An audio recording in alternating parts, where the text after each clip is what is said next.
Greetings, race fans, and welcome to Sim Racers Group Wednesday Intermediate Formula 4 Racing on SMB. JR Gregory here with you on the call. Beside me in the commentary booth, my partner, Kennen Miller, and in the production facility, whispering those sweet nothings that I never understand, our producer, Mike Braun. And we are at week 7, brings us to the Mobility Resort Motegi, formerly known, of course, as Twin Ring Motegi. It's a motorsport facility located in Motegi, Japan, unique for housing both a 1.5-mile oval and a 3-mile road course within the same complex. While the oval initially drew the most attention, the road course has become a staple in international racing, particularly for motorcycle championships. Built by Honda back in 1997, the primary goal being to bring IndyCar racing to Japan, and they did succeed in that. Kart Series ran here from 1998 to 2011 until that earthquake actually damaged the oval course. That canceled the race, and it has never come back. But since 1999, this track has been key in MotoGP, is referred to as the Honda Home Grand Prix.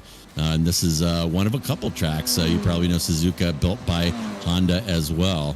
But Motegi hosts a lot of stuff, Super GT, Japanese Formula Nippon, now Super Formula, and other national level series.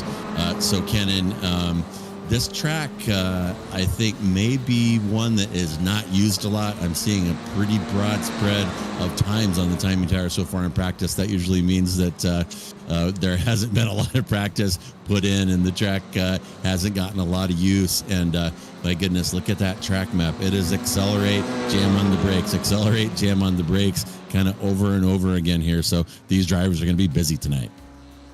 Yes, they will be busy. Thank you, JR. And yeah, I was just looking at the timing board as you mentioned it, and you're right, between all the classes, it's almost a 4 to 5 second split throughout the field. So I don't think many drivers are very used to the track, very comfortable with it. I know there's been a lot of cars out on practice the whole session, so hopefully they're getting a little better with it. But the course, it's very flat, and you're right, it's a lot of straightaways and a lot of hard turns. There's a lot of passing opportunities, but it's in very hard braking zones, especially turns 1, 3, 5, and then the last hairpin at 10 before the longest straightaway on the track.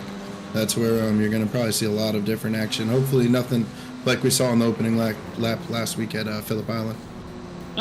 Yeah, and there was a little bit of carnage on that opening lap, and there has been some disciplinary action taken as a result of that big pileup going into turn 3 at Phillip Island.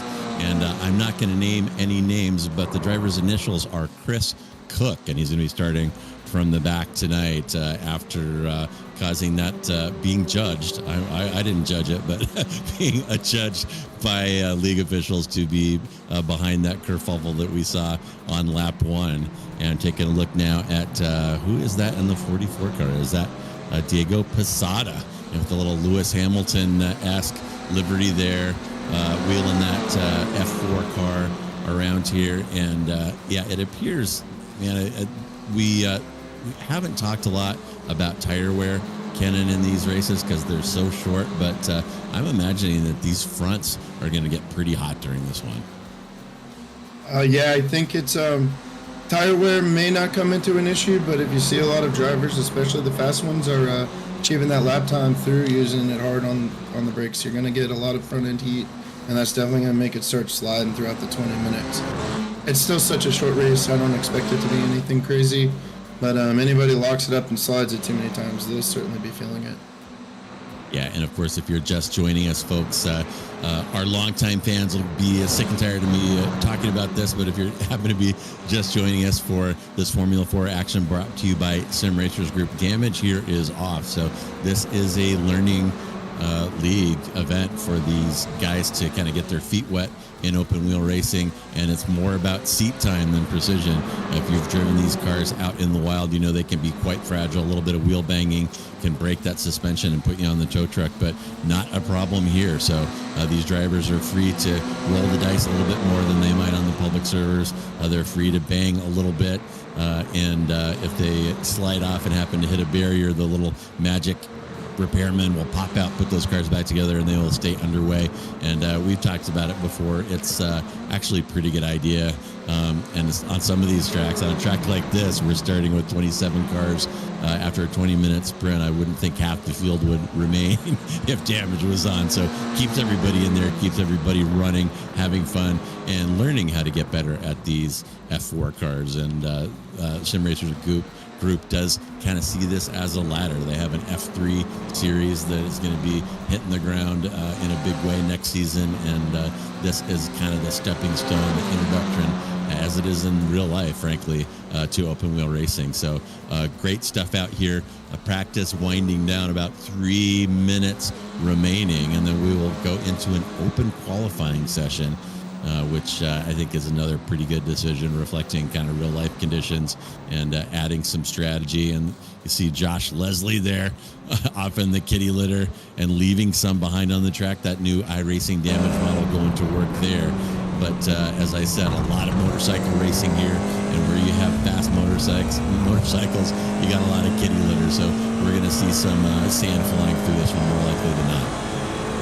Yeah, you can see it all over the track in a lot of the corners. There's not much runoff and a lot of sand, and they may have to spend a little bit of time before we go qualifying, just sweeping up all the marbles off the track. It's quite dirty out there, so you'll see it. And just to kind of bring up with the 20 minutes, like you're talking about, the no damage, these cars do get penalized. It affects the race drastically going off courses. You see Joshua Leslie making a great save to not turn that car all the way around, quite frankly.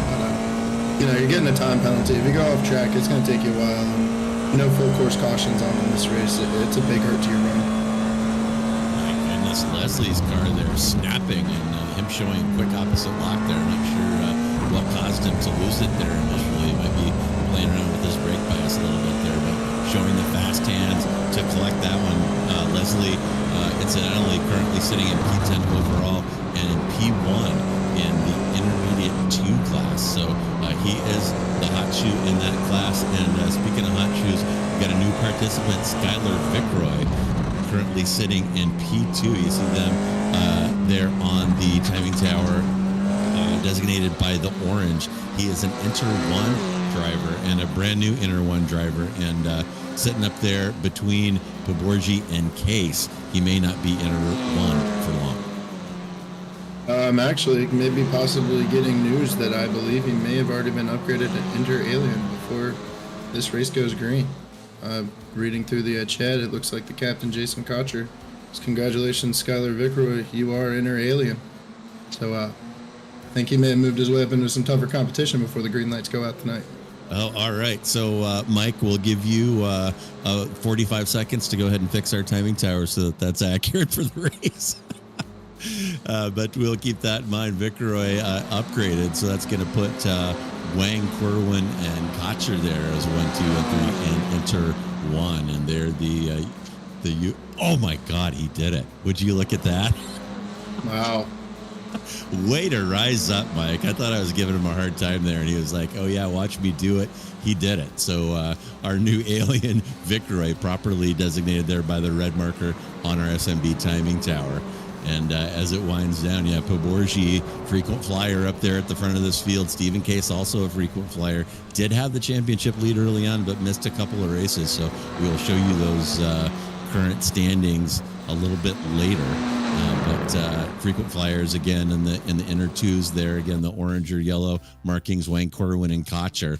And then we have Leslie Brashear and Jose Navas there, 1, 2, and 3 in practice and Inter 2. So we're going to take a breath here and get the cars out on track for quali. And as I said, here are your standings. Case having dropped there. He was well in the lead, but right now it's Mikovets from Poborgi, from Case, from Velasco, from Oladipo, from Chris Eggert, and that is your whole Inter Alien class, the smallest of the 3 groups here. In our next class, it's Corwin from Cotcher, from Tyrone De Silva, from Chris Cook, from Adrian Lopez, your top 5 in Inter 1. And Inter 2, our largest field by far. You got Bujak from Duval, from Jason Trantham, from Cardenas, from Navas Molina, Van Wagner, Posada, Conway, Grunsky, and Brashear there in your top 10. And you see the rest of our huge field of Inter 2 competitors there, 28 of them. have scored 24 of them have scored points so far this season. So there are your standings. Oh my goodness, there's some excitement there. But there are your standings, and qualifying now underway. You see the timer there. We're 1 minute into a 15-minute session. And Kennen, what do you think? You got money on tire changes during this one, or are these drivers better off staying out on this fairly long circuit? I would think if you lock up the tires, you're going to want to put fresh set on. The way the corners kind of work here, you do want a little bit of heat in the tires, but the drafting, you've got a couple long straightaways. The drafting's not going to be too much in effect like we've seen at several of the previous tracks we've been to on this tour. I think getting a good clean run so you're not having to slow up for anybody ahead will be important. And you see Skylar Vicroy there. He's kind of doing some weaving, getting some heat in the tires. I think that's going to help you be a little faster for these quick hot laps. Yeah, it does take some time. These cars are quite light, so it does take some time to get these tires lit up here, and they definitely have plenty of time. And as we get underway, and 14 corners here, Kennen, and look at that track map. It's pretty illuminating. No two of these corners are alike, and obviously Honda put this thing together with that in mind. It's a highly technical circuit, about every kind of corner that you can ask for. There's a little S there, kind of reminiscent of Suzuka. That last little section, very challenging to get it woed up before that right-hander onto the pit straight. And really not a super long straight, one hairpin there, and a lot of braking zones. We were talking about this prior to the broadcast, and it is possible that there could be some dives here tonight, but we'll monitor that for you and see what unfolds. Yeah, hopefully we don't be calling it a dive bomb as a broadcast, but there will definitely be some moves made to the inside of some corners, especially like I highlighted turns 1, 3, 5, and then that final hairpin at 10. But it's not a whole lot of elevation change to it. It's very flat, so it's a lot of balance to the car. You can't turn in too much and be on the brakes too heavy. You'll lose the car. You turn in and carry too much speed, the rear end's going to want to go around on you. There's multiple ways to really lose control at a technical track like this. And interesting layout there. I don't know if you, I'll try to point it out again, but if you saw them going under an overpass right there, that's actually part of the oval. The oval and road course kind of lay on top of each other. So pretty interesting setup, and certainly creative, especially for its time. And it's a shame about that oval. I actually didn't know about that until preparing for the broadcast today, that earthquake damage had taken that oval off of the IndyCar calendar. And back when CART was running here, it was the only IndyCar race outside of North America. And just a little hello and howdy. And I'll see if we can get those cars disconnected. And again, no damage, so they'll be back underway. But that cloud of smoke can't be good for those tires, can it? No, it's not. They're going to have to reset, get the tires warm. They've still got plenty of time, 10 minutes, 2 minutes a lap. There's still 5 laps out there. They've got all the time they need right now to still put in a good qualifying run. But that's definitely one you're going to want to just refresh and start clean on.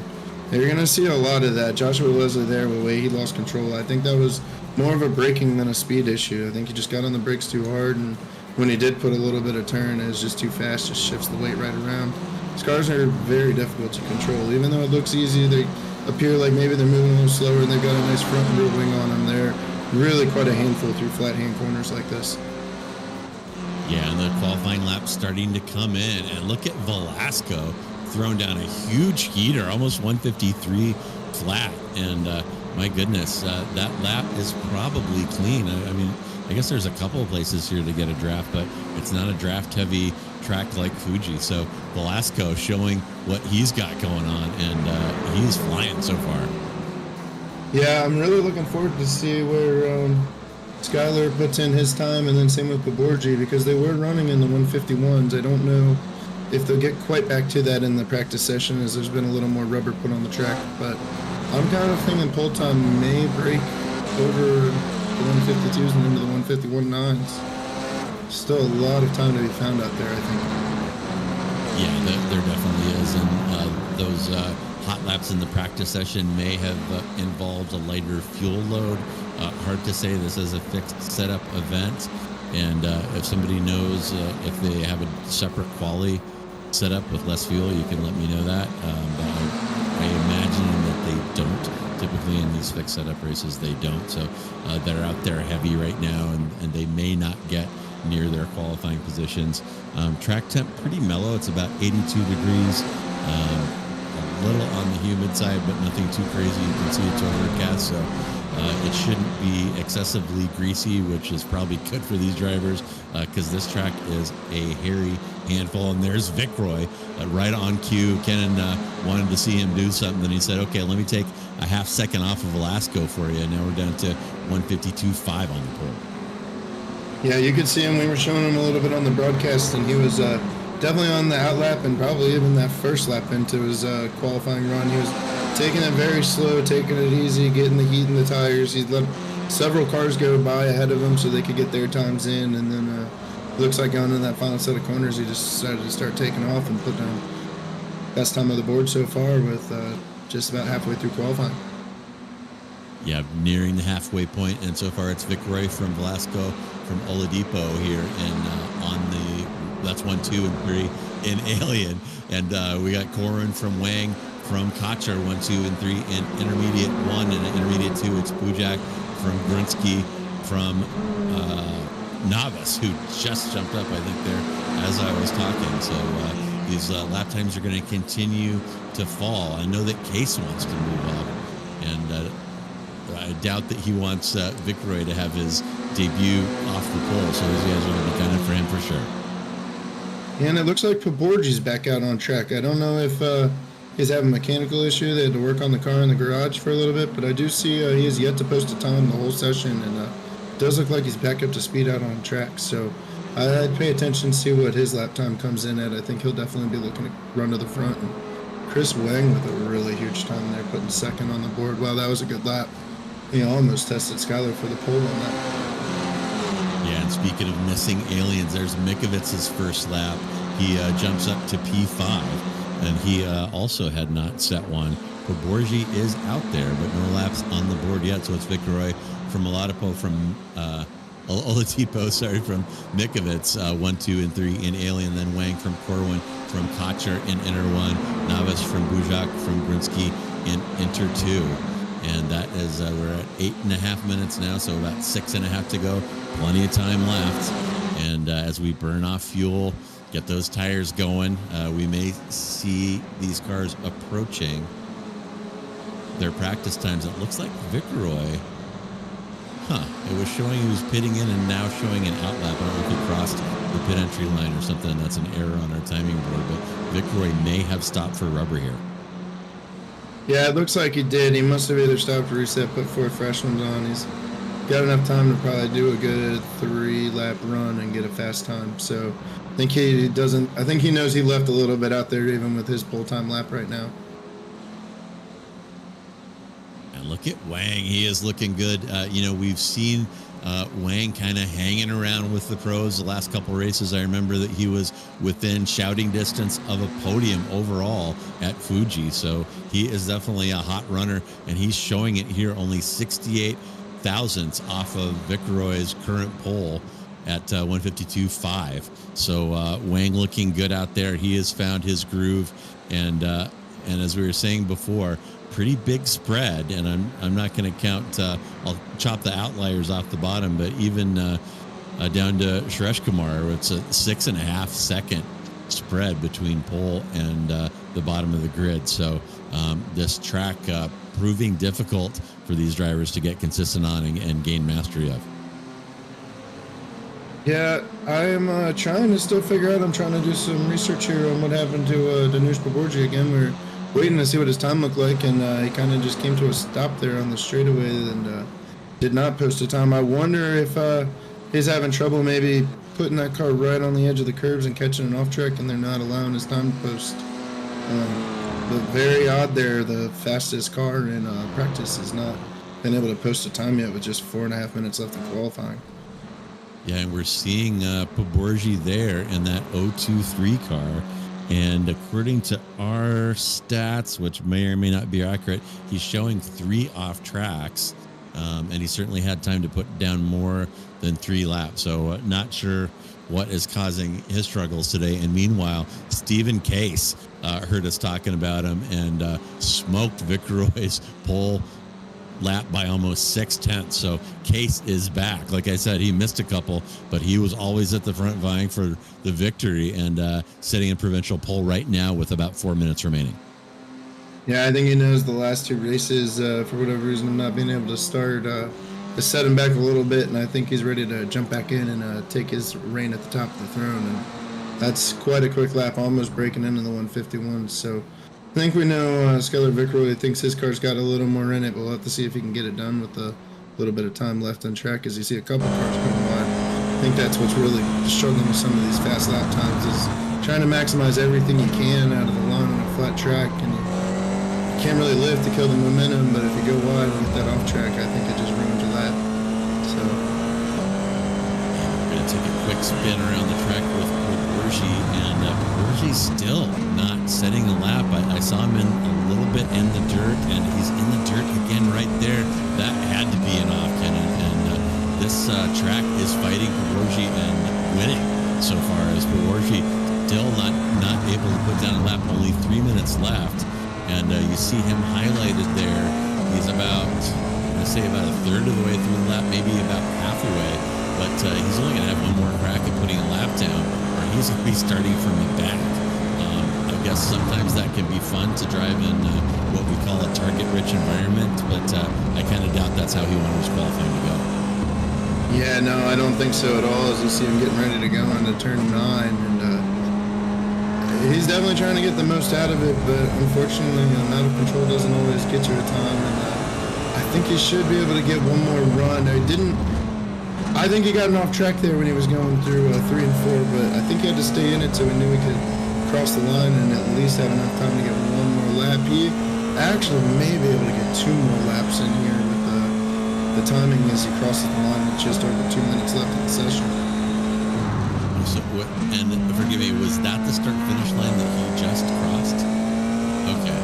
So the start-finish is not on the pit straight. Okay. Well, that'll learn me. Yeah, we'll learn on that. I was quite confused with that. So yeah, he will just get 1 lap left. So this will have to be his flyer if he wants to put something up. Yeah, and he went wide again there. And I apologize, folks. I have not had an opportunity to get out here, so not really able to comment on the track limits. Borgi definitely getting in the grass there, which, sometimes they will let slide depending on the track, and I really can't illuminate that on this track for you. But once again, Borgi still not able to set a time. You see him smooch the grass a little bit there, a little snap. He snapped in the same place last time and caught it both times, but not the fast way around. Velasco has thrown down a heater and snuck past Viceroy. Now it's Case from Velasco from Viceroy up top overall. Wang from Corwin from Lopez still in P1. Daniel Bujak from Brutsky from Novice in your intermediate 2 class. And we're getting very close to the end here. The way the league is set up, if your lap is underway, when that timer hits 0, you will get to complete the lap. So our qualifying lap likely to stretch past the 15-minute timer that you see running on our SDK timing tower in the upper left of your screen. But so far, and Viceroy has thrown down another hot one, only 1/10 off of Case, and it is a good thing that he got promoted. I think the league organizers saw what he was doing out here in practice and said, "Oh no, you're an alien," and made it happen. He is right up there with Case, and Case is no slouch in these F4s. Yeah, I think Stephen Case is definitely going to see a run for your money, and we've been in tune with Borgi this whole lap. It's looked very clean so far, so I don't think it's the fastest lap we'll see put on the board, but it's going to be much better than starting potentially 27th, and that's a little wide, but we'll just have to see if he posts a time. I mean, it looked like a pretty decent lap. But he's definitely struggling to keep it between the lines, and it doesn't look like they'll count the lap. Wow. So that's going to be a really tough run for Borgi to start from the back and get all the way to the front. Wow, that is brutal. And my timing tower now saying that he had 5 off tracks there and must have come at the worst possible time. I think we caught the moment that killed that lap when you saw his tires dipping into the grass there. So I'm guessing that track limits may be strict here at this track as qualifying winding down. It's Case from Vicroy, from Velasco overall, and Aliens. Wang from Corwin, from Lopez in Inter 1. Grinsky, Bujak from Novice in Inter 2. Yeah, that's quite a surprising qualifying session for doing so well in practice. I can't believe somewhere he didn't get a safe lap time in, because he's really put himself in a tough race coming up, having to work his way through the entire field. That's really got me kind of stunned right now after watching that. Yeah, that is wild stuff from somebody that has the skills of Paborgi. We've watched him week in and week out, and he's an excellent driver here. And sometimes the luck just doesn't work out, lack of practice, whatever it is, combining to knock Paborgi all the way to the back. So Cook is going to have company as they're charging up through the field together. And actually, that may be the best thing that happens to Cook tonight, is he gets to follow Paborgi up through the back of the field. And we'll certainly keep an eye on that for you. And running along with Josh Leslie right now, seeing if he can improve his current spot. He is at P4 in class, P14 overall. And I'm going to say that no, that's not going to cause him to move up. So I think we're almost done with quali. The last car is moving there on our map and is past start finish. So we will have the grid for you here in a second and get this one underway. Yeah, that was a very interesting qualifying session. It is a testament to what these drivers are having to do to get every ounce that they can out of this car. And being that it is such a flat track, it's hard to tell those sight lines. There's no real banking in any way, shape, or form that's going to help your car keep through the corners. So you're pushing on it and you're going wide. You lift to kill your momentum. You stay in it, you go wide. We'll have to check my notes. I don't know if the race does hold an incident limit or not, but if we saw 5 there in 15 minutes, it may come into play when you put other cars on track, how many people are running wide, collecting off tracks. Yeah, without a doubt. And I don't know what the incident limit is, but I do know that they have one. We've seen a couple drive-throughs, so we'll see if we can get that information for you, and we'll have your starting grid up here in a moment. And bang, there it is. And man, that red mark next to Skylar Vicker, I am still stunned by Mike Braun's defense there on that little teasing I was giving him. But in any event, here's your qualifying results. It's going to be Case from Vicroy from Velasco up front. That's 1, 2, 3 in Alien. Then Corwin and Wang, 4 and 5, also 1 and 2 in their class. Oladipo there in P6. Lopez in 7. That is P3 in Inter 1 class. Then it's Mikovits in P9 is Grunsky. He's a pole sitter in Inter 2. Then Cotcher. Then Daniel Bujak, P2 in Inter 2. Ganesh, followed by Jose Navas in P13 overall. That is P3 in Inter 2. Then Leslie Posada, Suresh Kumar, Cardenas, and Brashear. And we'll scroll that for you and try to get through the rest of it. Meyer, Duval, Swanbeck, Dan Clark, and Briette Hyde there in P23. Hagen, Van Wagner, Sumudio, and Glasser. And there is Paborgi, no time. Brutal. All the way back in P28, followed by Chris Cook serving his pennants from Phillip Island. Then Neil Day. I'm not sure if he's going to be on track or not. Interesting. Not sure what his situation is, but yeah, that is Stephen Case on your right in the 243 car, and he looks dead in line with Vicroy next to him. And maybe a quick track map, Mike. I think that Case is going to have the outside entry into that first double right-hander. So he may be a little disadvantaged here off of the start. Vicroy may be able to squeak by him here on the start. And of course, no warm-up lap here and no traction control. So it can be a little bit of drama getting these things moving. Oh, well, you know what? My perspective is all wrong there. It looks like Case is going to have a nose ahead, and bang, we are green. And you see Vicroy squeezing over, and Case says, no, you're not squeezing me. I'm going to squeeze you back, and beats him to the apex of the first corner. And so far, it's Case from Vicroy, from Velasco, from Corwin. Meanwhile, Oladipo pushing his way past Wang up into P5, and a clean start so far. But Kennen, I don't think this one's going to stay clean. No, we're definitely going to see some people getting tight, but they did have a very good clean start. Everybody got a little spread out. I was very interested. You can definitely tell that Stephen Case knows he's got a little competition behind him tonight. The way he made sure to ride Viceroy all the way down to that inside line going into turn one. He knows he's got a fight on his hands, and it's going to be lap after lap for the full 20 minutes. Yeah, absolutely. And that's actually showing some respect to Viceroy. That big squeeze down to the inside, that was not the entry that Case would have wanted on a clean lap, but wanted to make sure he played defense and didn't let Viceroy squeak through there. And so far, Viceroy polishing Case's bumper like it's his job. That gap only 0.3 as they're beginning to pull the two of them, pull away from Velasco behind in P3. That gap already up to 0.7. So Case has got his hands full with Viceroy. And again, welcome to Viceroy into the series. It's always good to see somebody pressing the front runners, and we're seeing it here for sure. Yeah, you know the SRG guys are definitely loving getting any more drivers they can add to the racing pool that only just increases the level of competition. I think they all look forward to having those kind of guys in there because it does nothing but push everybody in the league to get quicker, get better, and have another person to learn from.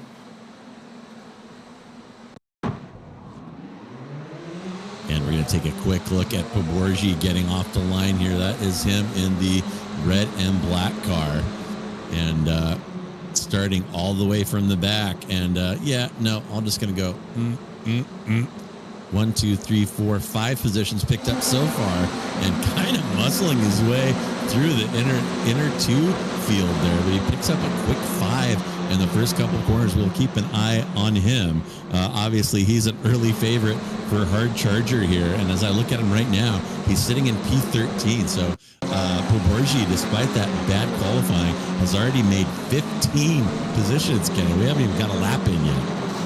Yeah, it's definitely the hard charger there. And you see Posada, collects, I believe that's Joshua Leslie that's on his roof. Big dust up there. That's quite a hard impact, though. Unfortunately, the damage getting fixed doesn't help if the car's upside down. Yeah, and somebody misjudging that braking zone right there. That was a pretty hard hit from behind, and we'll get that back for you. But yeah, as Kennen said, that is the one thing that will foil the no damage model in iRacing. If the car is upside down, you're going to end up taking a tow, and that is going to kill whatever race you might have had at the time. Taking a look now, that is Case being chased by Viceroy, and the two of them have put a 3-second gap. They have dropped P3 Oladipo like a bad habit, and Viceroy now starting to see Case disappear a little bit down there. He's got that gap up to 0.6, so Case doubling that interval in about a lap's time, and Case does not want to give Viceroy a tow here. So if he can break that draft and make something happen in the infield, break that tow for the straightaway, he will have done what he needs to do here. Yeah, you can definitely see. I don't know if Viceroy, how he really fell back half a second. I don't know. Did seem like he was pretty much nose to tail, and still very much is as they're going down into turn one. So we'll have to see. I don't know. Maybe he just got a little tight. Whether maybe he didn't want to stay too close for comfort himself. She may just be trying to kind of tag along, give him a little distance, and wait and see where they are about 15 minutes from now. But it's kind of interesting the way he fell off. It looked like he had a really good opening couple of laps.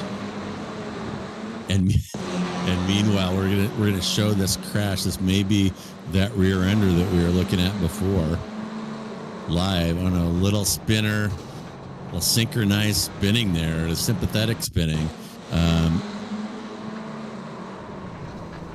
Yeah, a little over rotating that corner, and you try to you want guys to kind of experiment with trail braking to get around some of these low speed corners, but it's a delicate balance. And oof, that Fanatec car, a little optimistic, sticking it down the inside there. And taking a quick look at our lap times, Poborgi is now up 17 into P11 as we're looking at Cotcher. Oh my goodness, he got cotched. He got cotched good that time. And my goodness, and was Poborgi the assailant on that one? So Poborgi is made the top 10. He's up 18 positions. His fast lap of 152.3 is faster than the P2 driver. And yeah, you see Poborgi there committing the offense. But Poborgi has lit the wick. Only Stephen Case is faster than him on the track right now, and he is making short work of working his way through the field. And where is our other driver that started way in the back? I don't think is being scored at the moment, unless my timing might be incorrect. Yeah, I don't see him out there. So, all right, well, we'll come back to that. But here is another look up front. That is Case from Vicroy. And like I said, they have dropped the rest of the field. It looks like Mikovits has got past Oladipo there, but the gap between Vicroy and Mikovits, 5 seconds after only 4 laps. So Case and Vicroy showing who the class of the field is, at least at this track. And it'll be interesting to see how that one goes over the long term. And here is a replay. We're going to look at Adrian Lopez here. And gosh, it looked like he had position there, just over-rotated a little bit across the apex. And we're kind of seeing that. With these fixed setups, maybe you might want to have a little more wing if you could choose, but you can't choose. And these guys are having a hard time keeping these F4 cars hooked up as these little spins are happening in these low-speed corners over and over again. You want to get on the throttle as early as possible, but you have to be patient. You have to time it right. Get on the throttle too early, and those little 160 horse 4-cylinders will send these things looping and hurry. Yeah, JR, I was going to comment when we were seeing, I think 3 or 4 replays in a row. I'm pretty sure all of those were in the exact same corner of 3 and 4. And seems like that's just a monster of a corner right now. It's just taking the rear ends and just throwing them around. And many drivers out there, it's they've got their hands full throughout. And somewhere up front there, I saw a big hit with body panels flying. I'm not sure who that was. We'll see if we can figure that out. Oh, it looks like it was Vicroy going for, just misjudged the lead and into the back of our race leader, Stephen Case. Wow. They're both involved. Yeah, that is our P1 and P2, and that is going to drop them to 8 and 9. And I don't know, gosh, Mike, if I could see that from Vicroy's cockpit, something definitely went wrong there. And what looked like was going to be an epic battle up front kind of ended right there, 7 minutes into this one. And our two guys who were clearly faster and asking you shall receive. Here's Vicroy following Case, and bang! Oh my goodness! I don't know if Vicroy lost track of where he was, if Case broke early, but Vicroy clearly not on the brakes there when that impact happened as the top 10 streams past those two. Wow, that is nuts. And so that is going to give you Mikovits, Velasco, and Oladipo up front, 1, 2, and 3. And right behind them, 4, 5, and 6 are also 1, 2, and 3 in inner one. It's Corwin from Wang, from Ganesh, and Poborshi now up to P7. And he's had a couple elbows out moments, to be quite honest, but he's picked up 21 positions and is running, still has that fast lap of 152.3, which is pretty quick looking up and down the timing tower. Yeah, I'm awfully confused on that contact between Case and Vicroy. I really don't know whether it was Case that braked early. It didn't seem like Vicroy was planning on braking anywhere near that moment and going in. It obviously was the hard downhill right-hand hairpin going into turn 10, but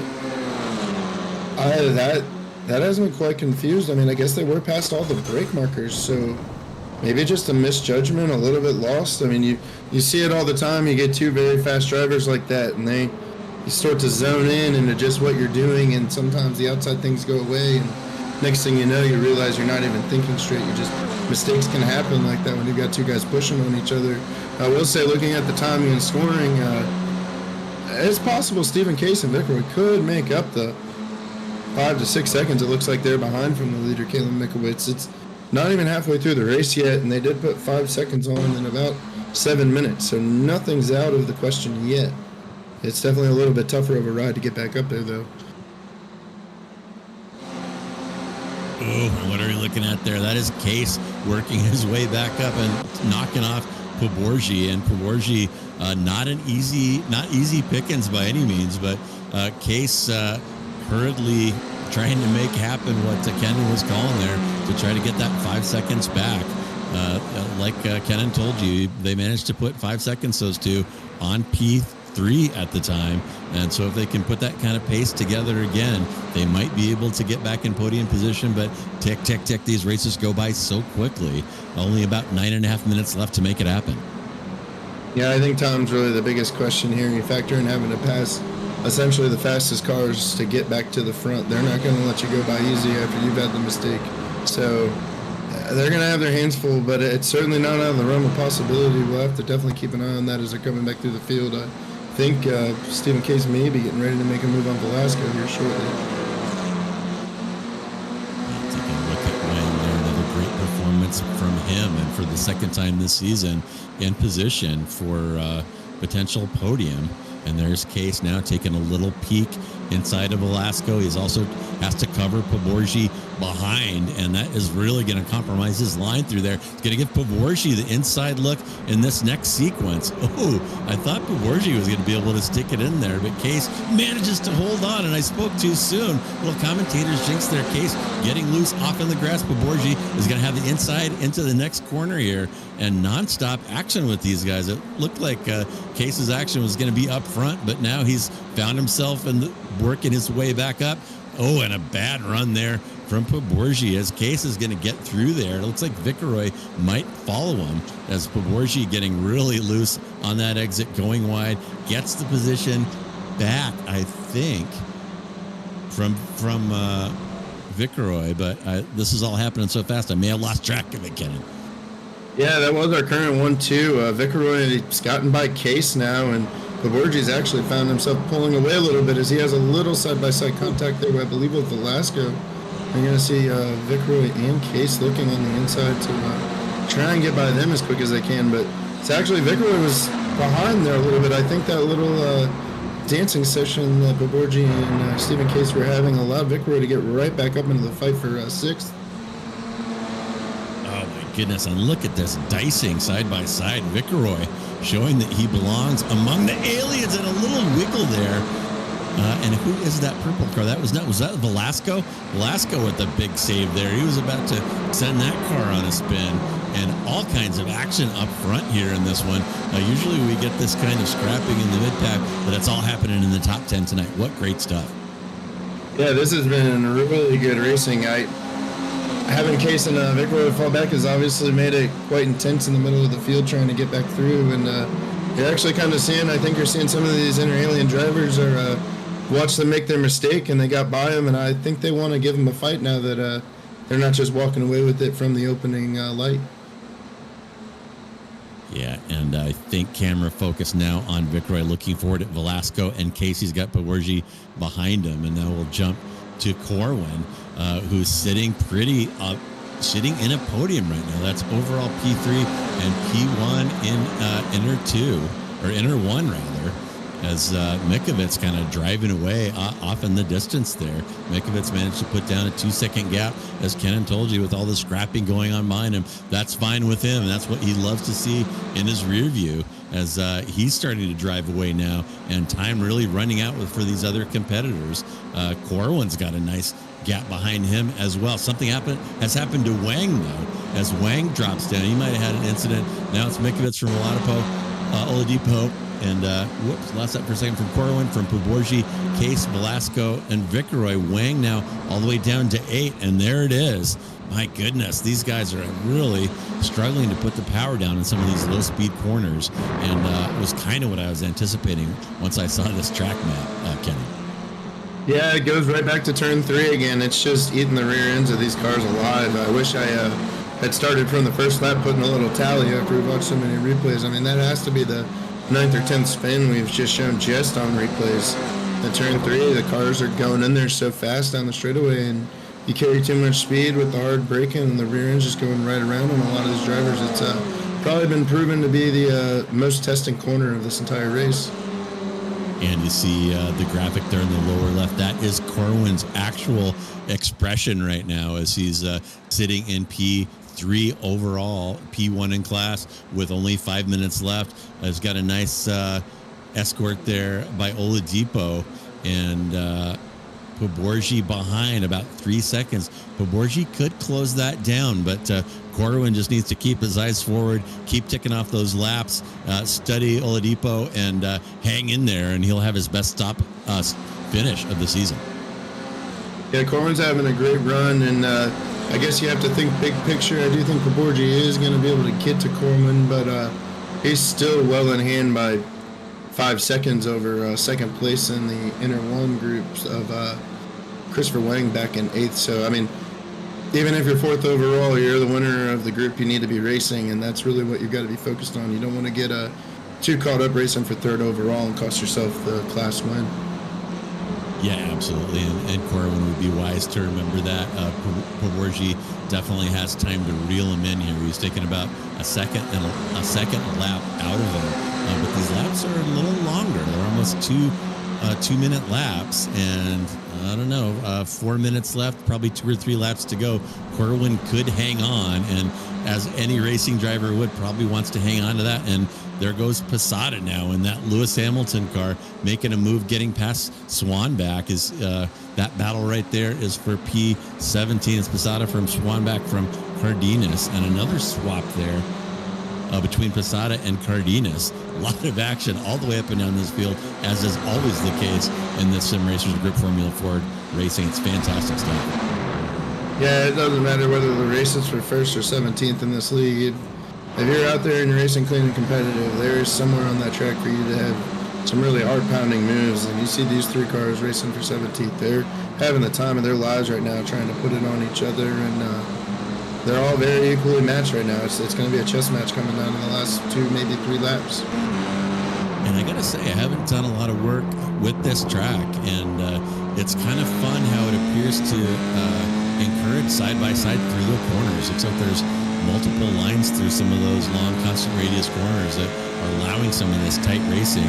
Instead of lining up for those corners, they're willing to stick it inside and go side by side. Pretty interesting stuff. Here's Posada looking back at that 7 car of Dan Swanback sniffing around, and there's quite a group here packed together in that 15, 16, and 17. Yeah, it's been really good racing, and I think it does, as you see, that Swanback went wide a little bit. He's going to get a peak, but I think he actually will be all right with the run. But Posada now able to break away a little more comfortably into the closing stage of the race. But the track does tend to allow the side-by-side racing just off of the design that, you know, you can kind of give up a little bit on the side-by-side, but the next corner is going to favor you back again. So it's a very back-and-forth track and really encourages some close, tight racing for open-wheel cars. Yeah, and as predicted, Poborji has reeled in Corwin like a fat trout and is all over him. And Corwin just going to go, yes, sir. Pardon me, sir. Please go by without incident. And Poborji does. So Poborji has gone DFL. That means definitely far from the lead if you're not accustomed to racing lingo, all the way up to the podium, picking up 25 positions, now sitting in P3. And gosh, dare I say, 1.2 seconds up to Oladipo. Probably can't close that, but the way this race has gone for him so far, he might think that he can close it.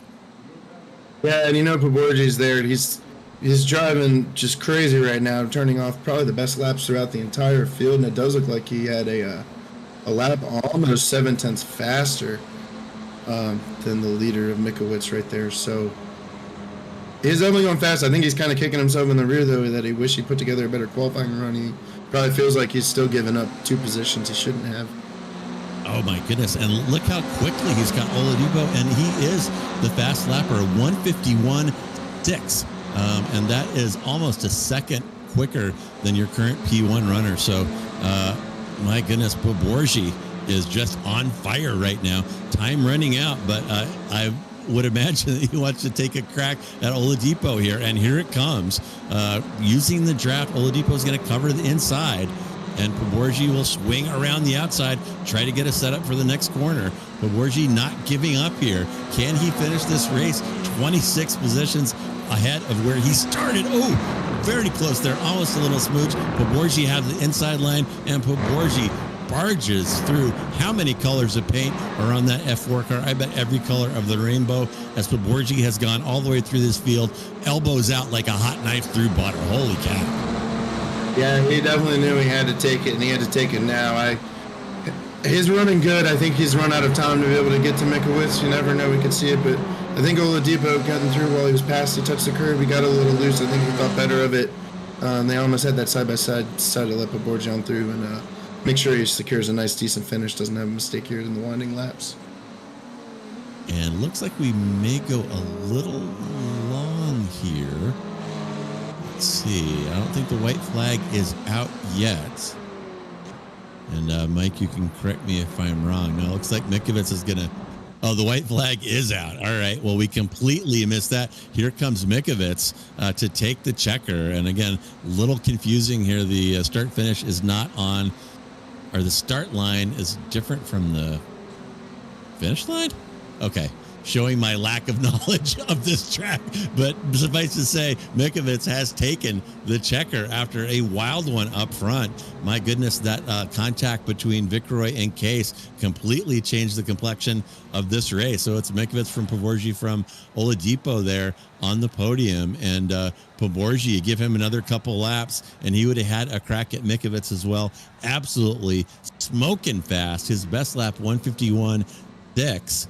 And I don't see any. It looks like Case out of 151.9, and those are the only 151s on the timing tower right now. So, my goodness, Paborji apparently not needing to qualify to almost win this one from the back. That was nuts. Yeah, that was actually just an amazing run by Paborji. I mean, it carried his way entirely through the field. Kind of surprising that Vicroy wasn't able to get himself back up. It almost seemed like when there was that little race between Vicroy, Stephen Case, and Paborji, somehow Paborji managed to find a lot of speed out there and managed to leave Case and Vicroy behind when it seemed like they were the ones who were really running to get up front. So that was really a thrilling race, and Joshua Korn being able to beat a couple of the inner aliens that always makes you feel good when you're in a class below and you can put it on a couple of the guys better than you, or at least classed better than you, I could say. Yeah, he's got to feel great about that. And also dropped Wang to a couple of seconds. So he had some aliens behind him and his competitors in his own class significantly behind. So Corwin putting on a great drive here. And in a race where a lot of the competitors were really struggling on this track. It's my first experience on this track. It's pretty interesting, made for some pretty decent racing, but definitely caused some struggles for some of these guys.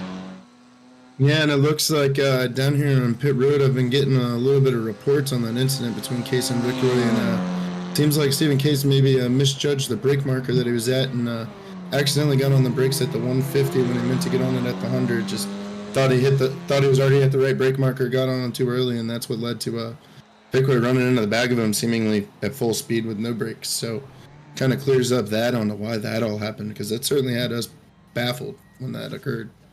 Yeah, you know, it had to be one of those things of somebody missing the brake marker. Either somebody was going early or somebody late. And a track like this, it's kind of, repetitive entries to these corners. You can sometimes forget where you're at, and that may have caught Case up, who managed to bounce back and come in P3. But there are your final results. As Mikowitz from Paborji from Oladipo is your overall 1, 2, 3, and of course 1, 2, 3 in the inter-alien class. Stephen Case in P4. Corwin hangs on for P5 and gets a P1 in his class, followed by Vicroy after having that little dust up with Case on that entry to that right-hander. Velasco will be in P7. Then your P2 in Inter 1, Chris Wang, followed by Ganesh in P3 or P9 overall. Adrian Lopez is P4 in class, P10 overall. Then your P1 in Inter 2, Daniel Bujak, followed by Jason Cotcher. Then P2 in Inter 2, Grunsky Brashear.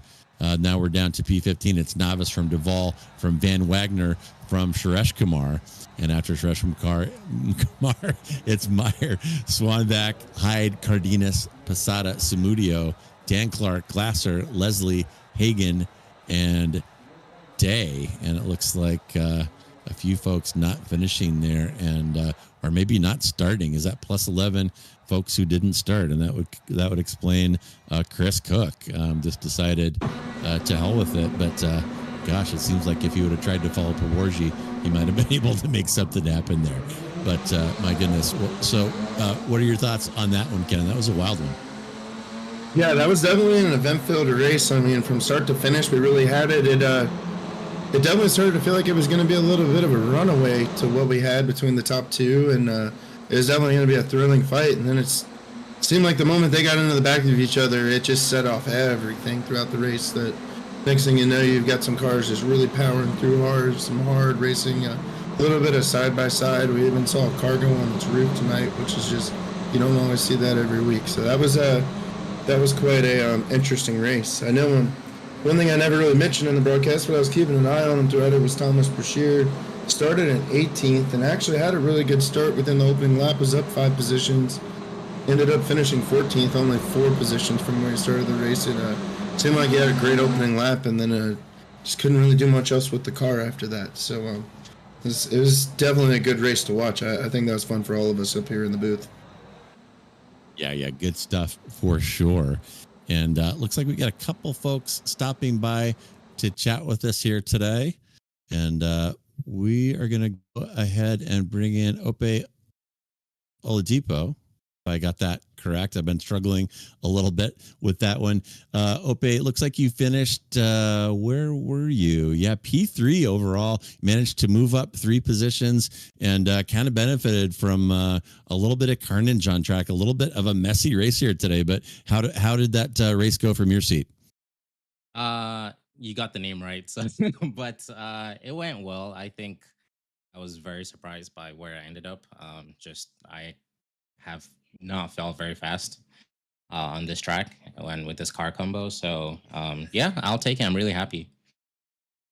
Yeah, you did manage to make a lot happen there just by keeping it clean. Looks like your fast lap was a 1:53.2, which is a little over a second and a half off of Poborgi, but those guys couldn't keep it clean and you could. So that put you on the podium. Very good job there. So looking forward at the upcoming schedule, is there any track you're particularly excited about going to? Let me pull it up the second. I think we have let's see, schedule. I should have let you know there was going to be a pop quiz this evening for the interview session. Okay, Okayama is one of my favorites. I like that, so I'm looking forward to that. Probably like it because it was free. It was free and like it's one of the free tracks, and so I definitely have like a few laps on there. All right. Well, cool. And are you talking to us from home or from the Sim Racers Group facility tonight? I am home tonight. Okay. Very good. All right. Well, thanks for coming by and chatting with us, and really great job. Way to keep it clean and finish on the podium. A great drive. And as we wrap up, is there anyone you would like to thank or give a shout out to today? My YouTube channel, which is up and coming with like 20 subscribers. It's called Track Day Diaries. It's basically me and my Corvette on track. So yeah. Oh, nice. So you're talking about real world? Yeah, real world Corvette racing. Yep. Oh, cool. So what's your favorite Corvette to take out on the real track? The only one I have, which is the C8 Corvettes. Nice. And those are fun ones to watch. Is it track days or is it race preps? Yeah, track days, time attack. I think wheel to wheel for this car doesn't exist yet, but maybe in like 10 years progress towards there. But yeah, for now, just having fun. Wow, great. And great motor in those cars. It must be an absolute hoot. What real life tracks do you take it to?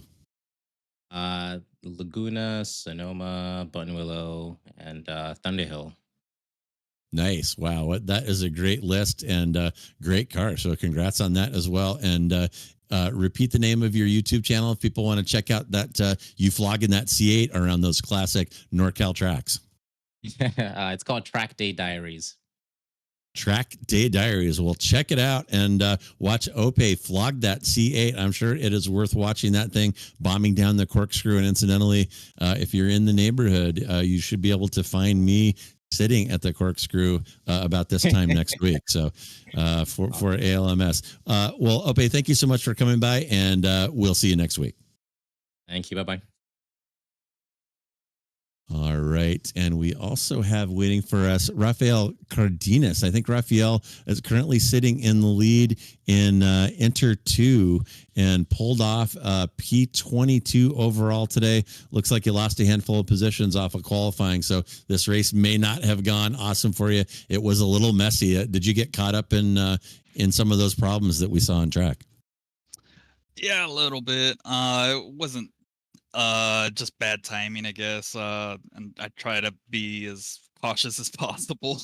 I've been trying to work on my awareness and kind of just taking it a little slower than I usually do, especially off those starts. Those starts get a little chaotic.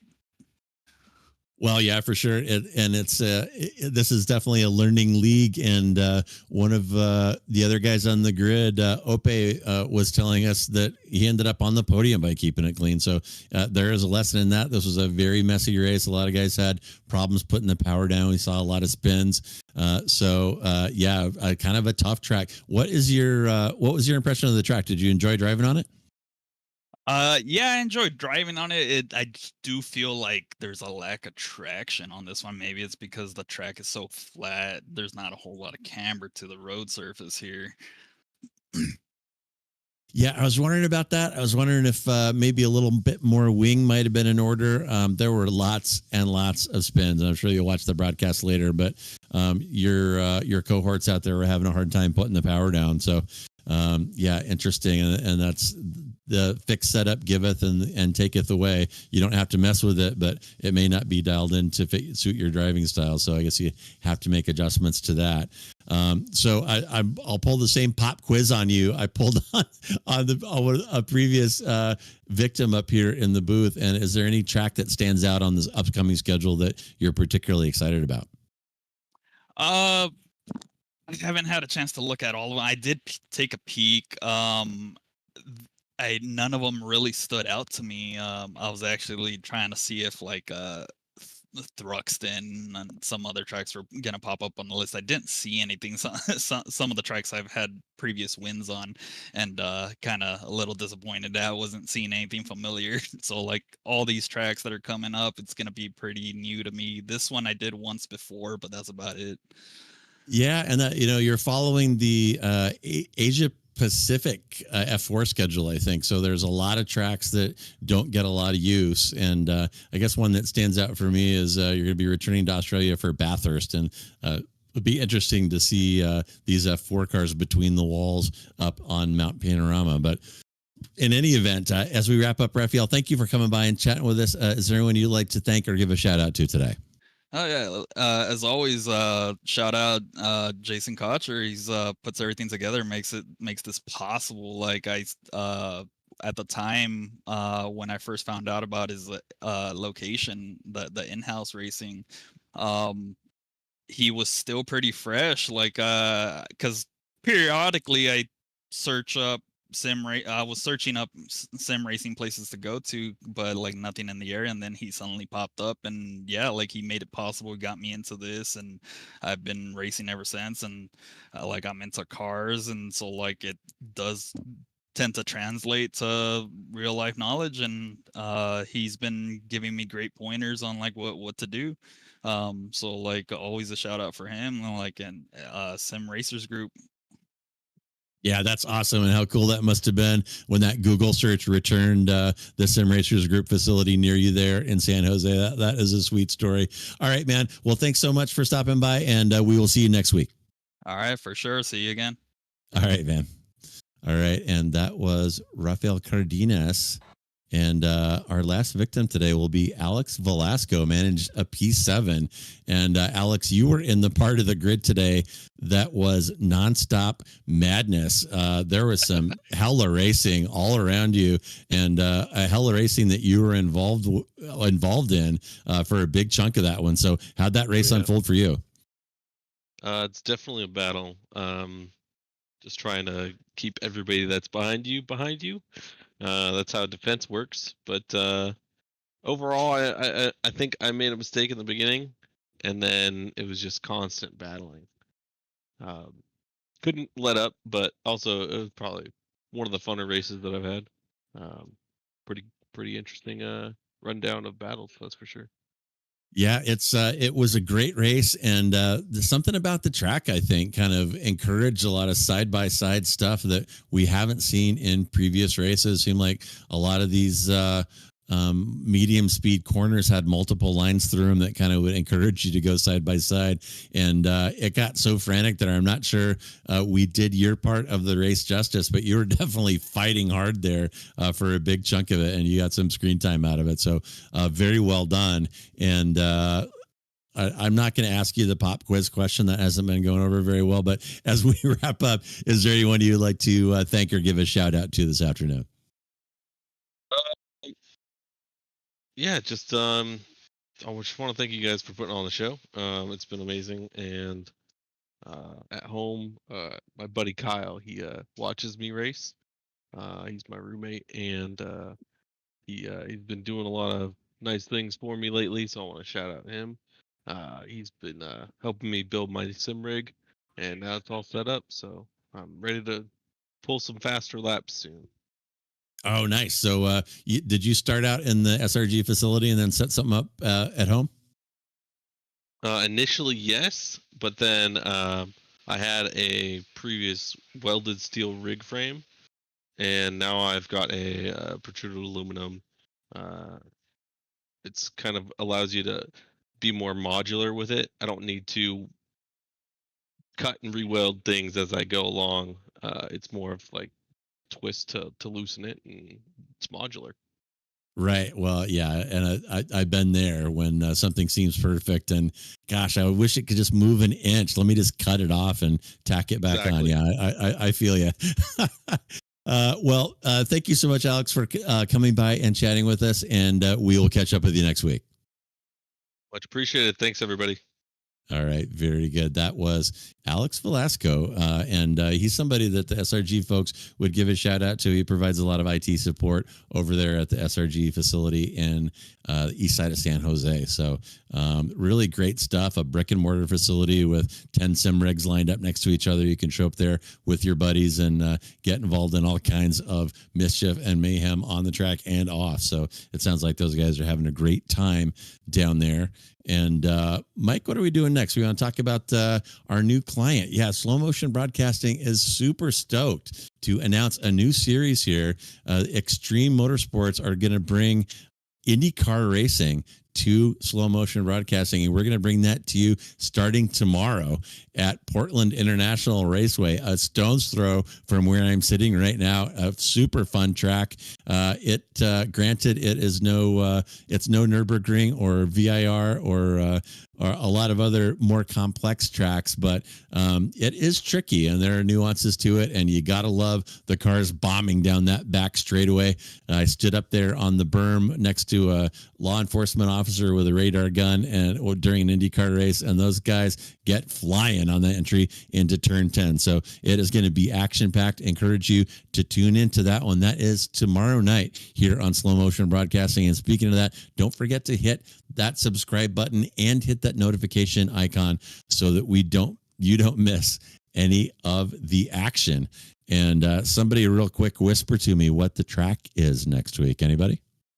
We'll be at Oran Park, a real famous old Formula One track that I believe is no longer actually exists in the world. I believe it's been turned into a housing community, but thankfully, due to iRacing, we're allowed to remember and race on that track forever there at the Oran Park GP course. Oh, yeah, Oran Park, it kind of preserved here in the Matrix. So that is back in Australia, right? Yeah, I believe that is an Australian track. All right, so back to the land of Oz next week here for Sim Racers Group Formula 4 Racing for Week 8. I'm going to be stepping out. As I said, I will be trackside at Laguna Seca. I've been dying to see those P1 prototypes in person, and I'm going to go do it. So I'll be back with you in 2 weeks. But as I said, more action tomorrow night. Watch that IndyCar race at Portland, a brand new series, great competitors, and it is going to be awesome. So, this has been week 7 from Motegi, and it was a wild one. Hope you enjoyed it. On behalf of myself, my partner Kennen Miller, and our producer Mike Braun, thank you so much for joining us, and hang in there. Weekend is almost here.